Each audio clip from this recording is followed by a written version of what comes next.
B'investiment ta' aktar minn 4,500,000 euro għaddej fi stadju avvanzat ix-xogħol fuq il-bini ta' appartamenti ta' akkomodazzjoni soċjali f'Birkirkara li se jkunu anke aċċessibbli għal persuni b'diżabilità.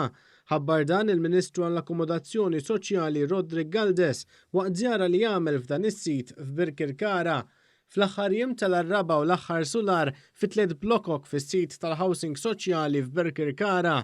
Għandek madwar 73 appartament, għandek 55 garax u anka sit kbir ta' madwar 2700 metru kwadru li jfisser ukoll wieħed mill-akbar siti ta' housing soċjali li ser ikun qed jagħti lill-awtorità stokk adekwat biex nibdew nkomplu naqsu l-waiting list kif għamilna tal-aħħar xhur. Il-Ministru Galdes fakkar li l-investiment ta' dan il-Gvern fil-qasam tal-akkomodazzjoni soċjali huwa l-akbar wieħed fl-aħħar 40 sena. Għalli bħalissa għaddejja ħidma intensiva fuq diversi appartamenti madwar Malta, b'mod partikolari f'Ħattart, is-Siġġiewi, iż-Żurrieq, Bormla u Ħalkirkop. B'investiment ta' aktar minn 100 miljun euro se jitilgħu 1700 appartament ġdid ta' akkomodazzjoni soċjali.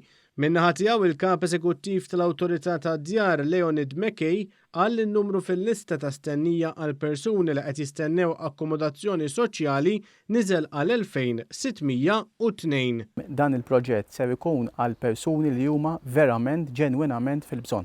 U għalhekk l-Awtorità tad-Djar bħalissa wkoll qed tagħmel studju li huwa studju ta' profiling ta' kull persuna li jara il-persuni biss li għandhom bżonn se jkunu eliġibbli għall akkomodazzjoni soċjali.